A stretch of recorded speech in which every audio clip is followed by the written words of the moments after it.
Hey guys, this is Curtis and Keenan from Epic Status Gaming. We'll be bringing you a review for Modern Warfare 3. First of all, it was a very great game. We both got on the pre-order. I didn't go to minute release, but the single player, let's start off with that. It was a very good single player. It was short. It was only 4.5 hours on regular.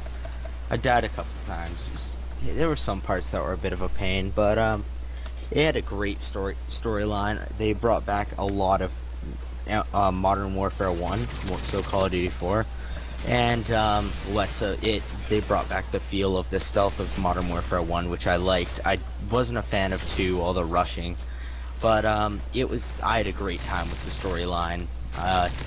Some parts dragged on a little bit where I was like, okay, how long is this mission gonna take?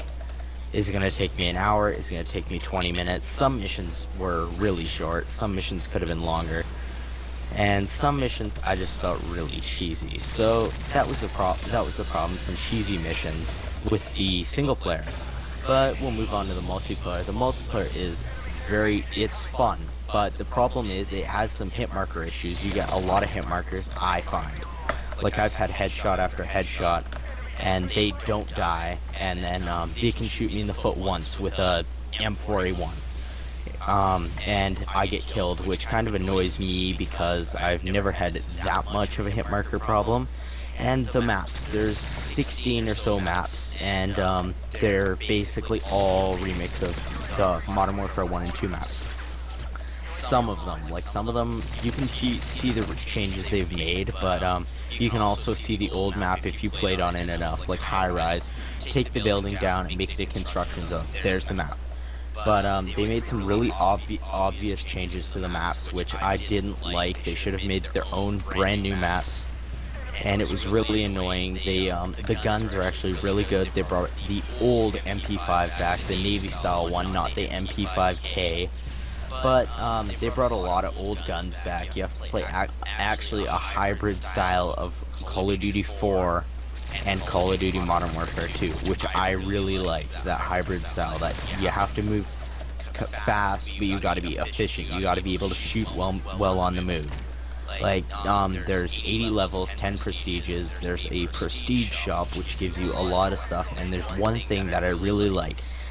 Unlock gear, it's 1 prestige point, and you can bring one gun, and it could be any level with you, any at all, for the next prestige, and I think that's great. They actually answered to what some of the gamers wanted, where it was like in Modern Warfare 2 the AK-47, where it was level 70, the top level, and then it was like, no, why did you do this to me?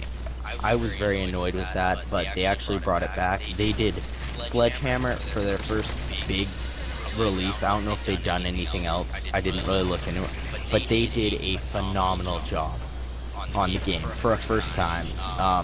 I didn't feel like it was Infinity Ward trying to grab the money like they usually do. Like, there's supposed to be lots of DLC. They've said they're gonna try to salvage the series to how it should be, so no more of that, you know.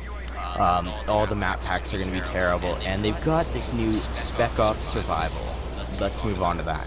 The Spec Ops Survival, I thought it would be too much like Zombies, where all the maps are all the multiplayer maps, but you've got to unlock them. They've got their own separate leveling system for it. The thing with it, it feels a lot like Zombies, but you don't have to buy guns off the wall. Like, you'll start off with a pistol the first round, then they'll come in with models, the enemies, and then, you know, you just kill them all off, take their models, go to the gun thing, refill your ammo for 750 points, and then you're good. So you don't really have to buy your guns. There's an option, but you don't have to. That's what I really liked. It was like Zombie Nazis. It was like 10 points a hit, where it was like how, or 100 points for a headshot. But that was a real plus, where they brought weapons and they didn't just disappear.